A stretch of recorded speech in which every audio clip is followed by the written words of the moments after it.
नमस्कार मित्रांनो, लक्ष्मीच्या पावलांनी या मालिकेच्या आजच्या भागामध्ये कला आता सरोजसाठी स्पेशल चहा बनवते आणि आता तिच्या रूममध्ये येते. कला दारातच असते आणि दरवाजा वाजवते. तर मग आता कलाला समोर आलेल्या पाहता सरोज लगेच कलावरती ओरडत म्हणते की थांब, माझ्या खोलीमध्ये पाऊल सुद्धा नाही टाकायचं. माझ्या खोलीमध्येच काय तर माझ्या आजूबाजूला सुद्धा नाही फिरकायचं. त्याच्यानंतर कला आता सरोजला म्हणत असते, सरोज मॅडम, मला तुमच्याशी थोडं बोलायचं होतं. बरं ठीक आहे. मला जे काही बोलायचं असेल ना ते मी इथे उभं राहूनच बोलते. पण मात्र मी जे काही बोलणार आहे ना हे तुम्ही सुद्धा ऐकून घ्या. मग त्याच्यानंतर आता कलाचं हे बोलणं पाहता सरोज लगेच कलाला म्हणते, म्हणजे तू माझ्यावरती जबरदस्ती करणार का? पण याच्यावरती कलाचं म्हणणं असतं की नाही सरोज मॅडम, मी तुम्हाला जबरदस्ती नाही करत आहे. मी फक्त माझी बाजू मांडतीये. कारण तुम्हाला सुद्धा ही गोष्ट माहिती आहे की मी तुम्हाला धक्का मारलाच नव्हता. त्यावेळी जे काही घडलं ते इतर कोणी बघितलं असेल नसेल मला नाही माहिती. पण मात्र ते जे काही घडलं ना ते तुम्हाला आणि मला नक्कीच माहिती आहे. तरी सुद्धा चांदेकर मला बोलत होता, हाताला धरून घराबाहेर काढत होता. तरी सुद्धा तुम्ही एका शब्दाने काहीच नाही म्हणालात आणि म्हणूनच मी खोटी ठरले. तर मग आता कलाचं हे बोलणं पाहता सरोज लगेच हसत कलाला म्हणते, कोण आहेस ग तुम्हाला जाब विचारणारी? त्याच्यानंतर कलाचं सुद्धा म्हणणं असतं की खरंच मी कोण आहे. पण मात्र ज्यावेळी चांदेकरने माझ्यावरती आरोप केले तेव्हा सगळ्यात आधी मी तुमच्याकडे बघितलं. मला असं वाटलं होतं की तेव्हा तुम्ही खरं काय ते सांगाल. पण मात्र तुम्ही का खरं नाही सांगितलं? तर मग सरोज आता लगेच कलाला म्हणते, अच्छा, म्हणजे तुला असं म्हणायचंय की मी खोटं बोलले. सरोज आता कलाच्या प्रत्येक बोलण्यावरती तिला कलाचं बोलणं समजत असून सुद्धा ती वेगळा अर्थ घेत असते. मग आता त्याच्यानंतर कला सरोजला समजून सांगण्याचा प्रयत्न करत असते की तुम्ही खोटं नाही बोललात. पण तुम्ही काहीच नाही बोललात. जेव्हा अशा वेळी एखादी व्यक्ती मौन धारण करते ना तेव्हा त्याचा अर्थ असा असतो की त्याचा त्याला पाठिंबा आहे. मॅडम, तुम्हाला मी या घरात नकोय. तुम्हाला मी सून म्हणून मान्य नाहीये. आणि परवा घडलेल्या प्रकरणानंतर सुद्धा तुम्ही मला घराबाहेर काढण्यासाठी वाटेल ते कराल, ही सुद्धा गोष्ट मला समजली. पण मॅडम, तरी सुद्धा मी या घरात राहतीये. पण आज मी तुम्हाला ही गोष्ट सांगते, पण मी या घरातून माझा चांगुलपणा सिद्ध केल्याशिवाय कुठेही जाणार नाही. आणि तुम्हाला असं वाटत असेल की मला या घरामध्ये आयुष्यभर सून म्हणून राहायचंय, तर असं काहीही नाहीये. पण मात्र माझ्या चारित्र्याला, माझ्या खरेपणाला गालबोट लागलेलं मला नकोय. तुमचे किंवा तुमच्या घरातल्यांचे माझ्याबद्दल जे काही गैरसमज असतील ना ते मी दूर केल्याशिवाय शांत नाही बसणार. जसं तुम्ही मला या घरातून बाहेर काढण्यासाठी इरीला पेटलात ना मॅडम, तसंच मी सुद्धा इरीला पेटलीये. आता मी स्वतःवरचे आरोप पुसून टाकणार आहे. त्याच्यानंतर सरोजची कॉफी कला तिथे टेबलवरती ठेवते आणि तिकडनं निघून जाते. इकडे कलाचं हे बोलणं पाहता सरोज सुद्धा शांत राहते. तिला सुद्धा याच्यावरती काहीही फरक पडत नाही. मग त्याच्यानंतर कला आता इकडे किचनमध्ये येते तर तिच्या मागणं मागणं सरोज सुद्धा येते. सरोज येताच ती कलाकडे पाहत असते. पण मात्र कला खूप खुश असते आणि ती हसत देखील असते. रजनी सुद्धा तो सगळा प्रकार पाहत असते. त्याच्यानंतर सरोज आता रजनीकडे पाणी मागते. त्याच्यानंतर रजनी सरोजला पाणी देते. सरोज पाणी घेऊन तिकडं निघून जाते आणि इकडे कला अद्वैतसाठी कॉफी बनवून इकडे रूममध्ये निघून येते. त्याच्यानंतर आता अद्वैत इकडे आवरत असतो. पण मात्र त्याला हाताला लावलेली त्याची पट्टी दिसते आणि जखम पाहता अद्वैतला कालचा रात्रीचा घडलेला प्रकार आठवत असतो. आणि अद्वैतच्या हाताला ती पट्टी कलाने बांधलेली असते. त्याच्यामुळे अद्वैत आता रागारागामध्ये पट्टी देखील सोडून टाकणार असतो. कला ते सगळं पाहते आणि लगेच इकडे अद्वैतकडे येत म्हणते, चांदेकर, खूप दुखतंय का रे? अरे तू पट्टी नको काढूस. अरे राहू दे पट्टी, तुला बरं वाटेल. पण मात्र अद्वैत काय कलाचं काहीही म्हणणं ऐकत नाही आणि ती पट्टी रागारागामध्ये सोडून टाकतो. तर मग आता कलाचं म्हणणं असतं की तू तुझा असा राग तुझ्या जखमेवरती नाही काढू शकत. अद्वैत आता कलावरती ओरडत म्हणत असतो, का नाही करायचा? या बाबतीत सुद्धा तुम्हाला डॉमिनेट करणार आहेस का? माझ्या हातावरची जखम आहे ती, मी बघून घेईन मला काय करायचं ते. कला आता अद्वैतच्या या वागण्यामुळे खूप डिस्टर्ब असते. त्याच्यानंतर आता अद्वैत कलाला म्हणत असतो, तुला हाताला झालेली जखम दिसतेय, पण मात्र मनावरती झालेली जखम नाही दिसत आहे का? त्याच्यावरती काही उपाय आहे का तुझ्याकडे? कलाचं म्हणणं असतं, हे बघ, तुझ्या डोक्यामधला हा जो काही राग आहे ना तो बाजूला ठेवून जरा विचार कर. मला ना कधी कधी तुझ्याशी कसं वागायचं ना हेच कळत नाही. आणि अद्वैत तिकडनं निघून जाऊ लागतो. तर कला लगेच आता अद्वैतला थांबवून घेते आणि त्याला विचारत असते की कुठे चाललायस तू? हे बघ, ती जखम उघडी ठेवून ना तू कुठेही जाऊ नको. तुला सेप्टिक होईल. हवं तर तू त्याच्यावरती पट्टी बांध. तू स्वतः काय करायचं ते कर, पण अशी जखम उघडी ठेवू नको. आणि कला अद्वैतला खूप पोळतिडकीने रिक्वेस्ट करत असते. पण मात्र अद्वैत काय कलाचं काहीही ऐकायला तयार नसतो. अद्वैत आता कलाला म्हणत असतो, तू माझ्याशी ना बोलायचंच नाहीयेस. एवढं सगळं होऊन सुद्धा तुला माझ्या घरामध्ये, माझ्या रूममध्ये राहायला देतोय ना, हेच खूप आहे. आणि इथून पुढे जर माझ्या घरामध्ये राहायचं असेल ना तर कमीत कमी बोलायचं. प्रत्येक गोष्टीवरती आपला हक्क दाखवायचा नाही आणि माझ्या घरातल्या मेंबर्सशी कमीत कमी संबंध ठेवायचा. हे बघ, तुला तुझी चूक नसेल कळत, पण मात्र आम्हाला सगळ्यांना माहिती आहे की तू चुकली आहेस. त्याच्यामुळे जर इथून पुढे माझ्या घरामध्ये राहायचं असेल ना तर माझ्या 2 अटी आहेत. आता कला विचारत असते की कसली अट? याच्यावरती अद्वैत म्हणू लागतो, एक म्हणजे ना तू माझ्याशी बोलायचंच नाहीस आणि दुसरी म्हणजे देवी आईच्या उत्साहामध्ये तू कसलंही कॉन्ट्रिब्युशन करायचं नाहीस. तू कुठलीही मदत करायची नाहीस. देवी आईच्या उत्साहाशी किंवा माझ्याशी तुझा काहीही संबंध नाहीये. पण मात्र अद्वैतची ही दुसरी अट कलाला मान्य नसते. कला आता आश्चर्याने अद्वैतकडे पाहत असते. कलाचं म्हणणं असतं, हे बघ आपल्या भांडणाचा जो काही राग आहे ना तो देवी आईच्या उत्साहावरती नको काढू. हा उत्सव आपल्या घरामध्ये परंपरागत चालत आलाय. पण आता आपल्या म्हटल्यानंतर अद्वैत आणखी चिडतो आणि कलावरती ओरडत म्हणतो, आपल्या नाही माझ्या घरामध्ये. माझ्या घरातल्या देवी आईचा उत्सव ह्या, त्याच्यामुळे मी म्हणतोय ना तेच होणार. आता अद्वैतचा हा फुल ॲटिट्यूड पाहता कला सुद्धा आता लगेच स्वतःशीच विचार करत म्हणते, बरं ठीक आहे, तुला जे करायचंय ना ते कर. आता बघ मी काय करते ते. कला सुद्धा आता अद्वैतच्या त्या अटी मान्य करते आणि आता रागातच तिकडे निघून जाते. त्यानंतर आता इकडे दुसरीकडे नैनाने तिचे ब्युटी प्रोडक्ट परत ऑर्डर केलेले असतात. राहुल आता नैनाला पाहतो आणि तिला विचारतो की नैना हे परत ऑर्डर केलंस आणि कुठनं केलंस? हे करण्यासाठी तुला पैसे कोणी दिले?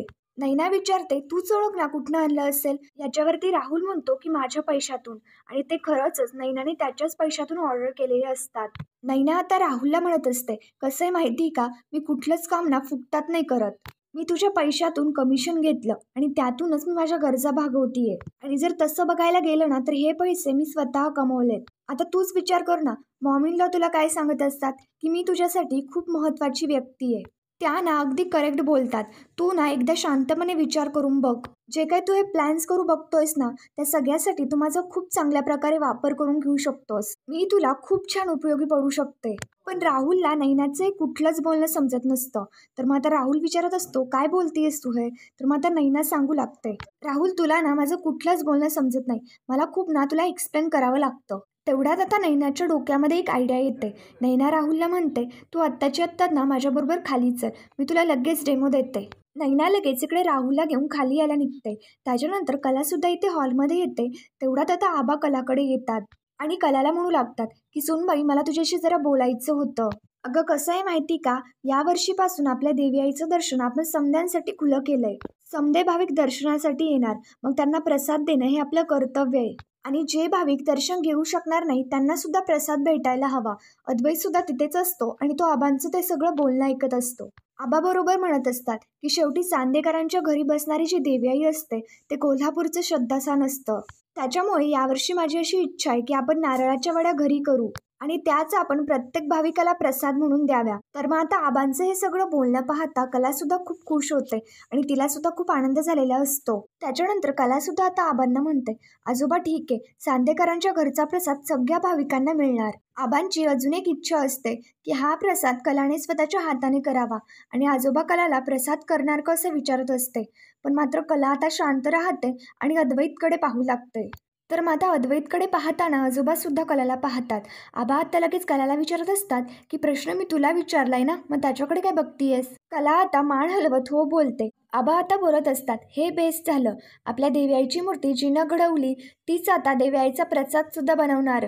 कला अगं या वर्षीचा उत्सव तुझ्या हातूनच संपन्न व्हायलाय ना असं वाटायलंय. इकडे अद्वैत सुद्धा आबांचं ते सगळं बोलणं ऐकतो आणि याच्यावरती तो सुद्धा शांत राहतो. मग त्याच्यानंतर कला आता अद्वैतकडे पाहत असते आणि त्याला खुणावत विचारते की नाही म्हणायचं का? तर मग आता हे सगळं पाहता अद्वैत लगेच स्वतःशीच म्हणतो, किती लबाड बाई आहे ही, मी प्रसाद करणार नाही हे तिला स्पष्ट नाही सांगता आलं. आत्ता फक्त माझ्यासमोर नंदीबाईला सारख्या खानाखुणा करतीये, अति आगाऊ कुठली. आणि अद्वैत सुद्धा इकडे हॉलमध्ये येतो आणि कला किचनमध्ये निघून जाते. त्याच्यानंतर आता इकडे दुसरीकडे नैना लगेच तिच्या प्लॅनप्रमाणे राहुल आणि नैना खाली येत असताना लगेच राहुलवरती ओरडत म्हणत असते, राहुल तू असं कसं काय नाही म्हणू शकतोस, आणि त्यात मी प्रेग्नंट आहे, माझ्या पण काही एक्सेप्टेशन असतात. बरं आहे एका पूर्ण महिन्यामध्ये तुम्हाला विचारलंस का की तुला पैशांची गरज आहे का किंवा तुला काही खर्च आहेत का? इकडे राहुल आणि नैना दोघीही खाली येतात. आबा अद्वैत कला हे सगळेच त्यांचं ते सगळं बोलणं आणि वागणं पाहत असतात. नैना राहुलला म्हणत असते, तुला मी माझ्यासाठी पैसे नाही तर तुझ्याच होणाऱ्या बाळासाठी पैसे मागतीये. त्यांचं ते सगळं बोलणं पाहता आबा लगेच आता विचारतात की काय चाललंय तुमचं हे, कशाला भांडायलाय? नैना लगेच आता आबांना म्हणू लागते, आबा मग तुम्हीच सांगा मी काय करू, कुठून आणू मी पैसे? चांदेकरांच्या घरात राहून सुद्धा याने ही वेळ आणली आहे माझ्यावर. त्याच्यानंतर आता आबा लगेच नैनाला म्हणतात, बरं ठीक आहे, मी सरोजला सांगतो की तुझ्या खात्यावरती पैसे पाठवायला. तर आता हाच तर राहुल आणि नैना यांच्या दोघांचाही प्लॅन असतो आणि त्यांचा प्लॅन आता सक्सेसफुल झालेला असतो. त्याच्यानंतर सरोज आणि रजनी दोघीही तयार होऊन येतात. तर आबा लगेच विचारतात की कुठे निघालात तुम्ही. याच्यावरती रजनी आता आबांना सांगते, आबा अंबाबाईची ओटी भरायला चाललोय. आता त्यांचं हे बोलणं पाहता इकडे आबांना सुद्धा खूप आनंद झालेला असतो. रोहिणी आता लगेच नैनाला विचारते की नैना तू सुद्धा चल आमच्या बरोबर. तर मग आता त्याच्यानंतर त्या चौघी सुद्धा आता तिकडनं निघून जातात.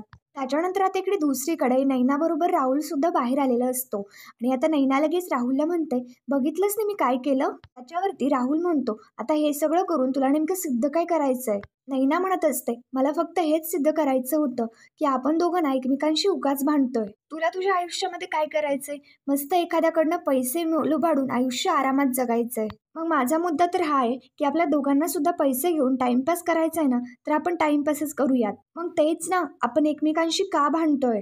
आता जर आपण दोघं एकत्र आलो ना तर अजून धमाल येईल आणि ही गोष्ट तुझ्या लक्षात नाही येते. आणि तसं सुद्धा मी तुझी ऑफिशियली बायको आहे, मग मी तुला सोडून कुठेच नाही जाणार. मग भांडत राहण्यापेक्षा आपण पुन्हा एकत्र येऊयात असं माझं म्हणणं आहे. त्याच्यानंतर घरातले सगळेच बाहेर निघून गेलेले असतात. आबांना सुद्धा त्यांच्या मित्राकडे देवी बघायला जायचं असतं. आबांना जायचंय म्हटल्यानंतर अद्वैत आता आबांना म्हणत असतो, चला आबा मी ऑफिसला चाललोय, मी सोडतो तुम्हाला. पण मात्र आता आबांचं म्हणणं असतं की आपण सगळे बाहेर गेल्यानंतर कला घरामध्ये एकटीच राहणार. हे बघ, तुला जर काही महत्वाचं काम नसेल ना तर तू सुद्धा घरातच थांब, मी जाईल एकटा. आबा सुद्धा आता अद्वैतला हे सगळं सांगतात आणि लगेच तिकडं निघून जातात. इकडे आता हे सगळं पाहता अद्वैत सुद्धा खूप चिडलेला असतो आणि कला सुद्धा शांतपणे फक्त अद्वैतकडे पाहत असते. त्याच्यानंतर आता इकडे दुसरीकडे नैना सुद्धा विचार कर म्हणते आणि तिकडं निघून जाते. आता ही नैनाचं बोलणं राहुलला सुद्धा पटलेलं असतं आणि राहुल लगेच आता याच्यावरती स्वतःशीच विचार करत म्हणतो, ही बोलतीये त्यात पॉइंट आहे. तेवढ्यात लगेच आता मागणं आबा येतात आणि त्या राहुलला म्हणतात की मला सुद्धा सोड जाता जाता, आणि हे बघ एक गोष्ट लक्षात ठेव, त्या नैनाच्या ना सारख्या सारख्या कंप्लेंट यायला नको. आता राहुल सुद्धा आबाला नाही बोलतो आणि त्याच्यानंतर राहुल आणि आबा तिकडे निघून जातात. त्याच्यानंतर अद्वैत आता इकडे घरामध्ये असताना तो इकडे तिकडे चक्कर मारत असतो आणि अद्वैत सुद्धा खूप चिडलेला असतो. कला सुद्धा अद्वैतच्या समोरच असते आणि त्याला म्हणते, अरे चांदेकर काय झालंय, उगाच चिडचिड नको करूस. हे बघ, तुझ्या घरामध्ये देवी आईचा उत्सव सुरू आहे, त्याच्यामुळे उगाच चिडचिड नको करू. जे काही असेल ना ते स्पष्टपणे बोलून टाक. हे बघ, मला ही गोष्ट माहिती आहे की आजोबांनी मला देवी आईच्या उत्सवाचं काम दिलंय आणि तुला ती गोष्ट आवडलेली नाहीये. त्याच्यामुळे जे काही असेल ना ते तू बोल. तर मग आता अद्वैत काय कलाशी बोलत नाही, पण मात्र तरी सुद्धा अद्वैतला कलाशी बोलायचं असतं. त्याच्यामुळे तिथे असणारी एक डायरी आणि पेन अद्वैत घेतो आणि त्याच्यावरती आता अद्वैत कलाला चिठ्ठी लिहून तिला सांगणार असतो. अद्वैत लिहितो की तू आबांना का नाही सांगितलंस, तू ॲडव्हान्टेज घेऊन मी सांगितलेल्या गोष्टीच्या तू अपोजिट वागणार, तू समजतेस कोण स्वतःला. अद्वैत आता ते लिहिलेलं पान कलाच्या हातामध्ये देतो. कला ते वाचते आणि ती सुद्धा अद्वैत बरोबर बोलत नाही, तिथे बाजूला बसते आणि ती सुद्धा अद्वैतला चिठ्ठी लिहून कळवायचे ठरवते. कला आता लिहू लागते, मग तूच सांगायचं होतंस ना आबांना की तू चट घातलीयस म्हणून, आणि कला नारळाच्या वड्या करणार नाही. अद्वैत सुद्धा वाचतो आणि त्याच्यानंतर तो परत कलाला म्हणतो, मूर्खासारखं बोलणं ना बंद कर. काही जरी झालं ना तरी सुद्धा तू त्या नारळाच्या वड्या बनवणार नाहीयेस आणि हीच गोष्ट तू आबांना सांगणार आहेस. कला आता लगेच याच्यावरती उत्तर देत अद्वैतला लिहू लागते, अरे चांदेकर, आबांना जे वाटलं ना ते त्यांनी मला सांगितलं. आता तसंच तुला वाटतंय की मी वड्या करू नये, उत्साहात सहभागी होऊ नये, तर मग हीच गोष्ट ना तू आजोबांना सांग.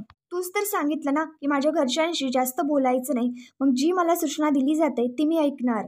आजोबांनी मला वड्या करायला सांगितल्यात त्या मी करणार. आता यातून मार्ग कसा काढायचा ते तुझं ठरव. आता कला आणि अद्वैत दोघेही चिठ्ठीतून एकमेकांशी बोलत असतात. आता कला बोलल्यानंतर अद्वैत सुद्धा त्याचं उत्तर कलाला देत असतो. तसंच आता कलाची चिठ्ठी वाचता अद्वैत आता तिला म्हणतो, ठीक आहे चालेल, मला नारळाच्या वड्या मी बनवेल, तू मला सांग की त्या कशा करायच्या, पण मात्र तू त्याला हात देखील लावायचा नाहीस. तर आता अद्वैतचा हा फुल ॲटिट्यूड पाहता कला सुद्धा त्याला म्हणते, चालेल, मला मान्य आहे चांदेकर साहेब. अद्वैत आता वड्या करण्यासाठी उठतो. कला तिथे खाली बसलेली असते. तर मग आता कला लगेच दुसरे लिहू लागते, आता तुला वड्या करायच्यात, आता हे कशा करायच्या हे सांगण्यासाठी मला तुझ्याशी बोलावं तर लागेनच ना, चालेल का तुला ही गोष्ट. अद्वैत लिहून सांगतो, ठीक आहे, फक्त लिमिटेड इन्स्ट्रक्शन दे. तर अद्वैत किचनमध्ये निघून जातो आणि त्याच्या मागे मागे कला सुद्धा येते. त्याच्यानंतर अद्वैत आता किचनमध्ये येते आणि खानाखुणा करत असतो. त्याला काही समजत नाही, पण आता अद्वैत लगेच विचारतो, अरे जे काय असेल ते तोंडाने स्पष्ट बोलून सांग ना. तर कला म्हणते, म्हणजे आता बोलायला चालणार आहे तर तुला. अद्वैतचं म्हणणं असतं, बरं ठीक आहे चालेल. याच्यावरती कला म्हणते, मी तुला मदत केलेली चालणार नाहीये आणि एवढं सगळं तुला झेपणार नाहीये. अद्वैत लगेच आनंदला आणि अंजूला आवाज देऊन बोलवून घेत असतो. पण मात्र घरामध्ये कोणीही नसतं. कला आता अद्वैतला म्हणते, आपण वड्या करायला घ्यायच्या का? तर अद्वैतसुद्धा हो बोलतो. तर मित्रांनो, पुढील भागामध्ये आपण पाहणार आहोत कलाच्या सांगण्याप्रमाणे अद्वैत आता स्वतःच्या हाताने वड्या करत असतो आणि त्यांनी त्याच्या नोकरांना सुद्धा मदतीला बोलवलेलं असतं. अद्वैत वड्या करत असतो तेवढ्यात एक खोबऱ्याचा गरम कण हा अद्वैतच्या हातावरती पडतो. कला घाबरते आणि प्रेमाने अद्वैतचा हात पाहू लागते. अद्वैत आणि कला यांच्या दोघांच्याही वड्या बनवून होतात. तेवढ्यात लगेच घरातले सगळे तिथे येतात. सरोज तो सगळा प्रकार पाहते आणि लगेच कलावरती ओरडत म्हणते, ए मुली, तू याला या कामाला लावलंयस का? तेवढ्यात लगेच तिथे आबा येतात. मला फक्त कलाच्या हातचा प्रसाद पाहिजे होता आणि तुम्ही तो जोडीने मिळून बनवलात. आता त्याच्यानंतर आता कला सरोजला सांगत असते, त्याला वाटलंय म्हणून तो स्वतः मला मदत करायला आला, कारण त्यांनी मला अतिशय अट घातली आहे की देवी आईच्या उत्साहामध्ये सहभागी व्हायचं नाही आणि माझ्या या उत्साहाशी काहीही संबंध नाही आहे आणि म्हणूनच तर तो स्वतःच्या हाताने वड्या करतोय. तर मित्रांनो, पुढील भागांच्या डेली अपडेट्ससाठी आमच्या शिव मराठी या चॅनलला लगेच सबस्क्राईब करा.